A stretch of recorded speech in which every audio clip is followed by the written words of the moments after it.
Gemini, second week of June 2025 with Gemstone Whispers Oracle. Please be sure to check your sun, moon, and rising for a more complete and full picture of what's going on for you this week. Also, take what resonates and leave the rest. This is only a general reading for the Gemini Collective.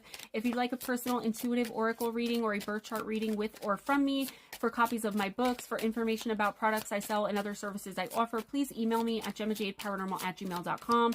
I've been saying this a lot lately, and I'm sorry to sound like a broken record, but if you're PMing me, DMing me, TikTok messaging, Facebook messaging me, I will not even see those. So a lot of people are like, why are you ignoring me? Or don't you want my business? Yeah, but I need you to email me because I'm only one person and I can't get through all of those. It would take up way too much time. So email me for any and all professional correspondence at this time. All right, Gemini, second week of June. What is going on? Ruby, infinity. Stop acting so small. You're the universe in ecstatic motion.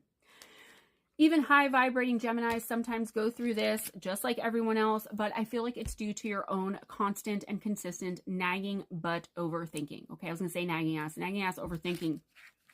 Gemini, you are, and this is no judgment or indictment, but it's almost like you're making a situation worse when it doesn't have to be really bad at all because you're overthinking. What if this person's lying to me about loving me? What if this job really isn't all it's cracked up to be? What if my lawyer convinced me to sign? Like, you're just seeing the worst in people for some reason, at least in certain areas of your life in the second week of June, if this resonates, right? And for most high vibrating Leo Geminis, it will. Gemini, be really careful to only be in the facts, right? Not in your own head, overthinking and thinking the worst, or even just thinking overtly the best in anyone or anyone's situation. Everyone and everything, there's a balance. There's a balance in nature, right? So Gemini, make sure you're not in the second week of June specifically becoming your own worst enemy. It's okay to ask questions. It's not okay to interrogate someone who's trying to, you know, offer you a job or help you with something or profess their love for you.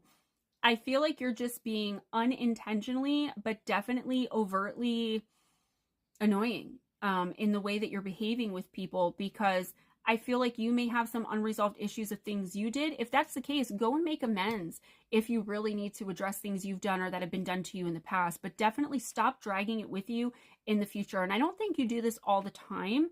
For those of you that this resonates with, I feel like it's just this week, maybe with like the changing of the seasons, depending on where you are, like there's just something happening in your life where if you really stopped and took a look, you'd be like, oh my gosh, you know, this one thing is what's got me so cuckoo that I'm kind of lashing out at everybody for no reason. And those who care about you and, you know you and understand you, they're going to understand, but make sure you take that accountability, okay? Don't just be all rude and nasty to people for no reason and think it's going to be all good without you apologizing.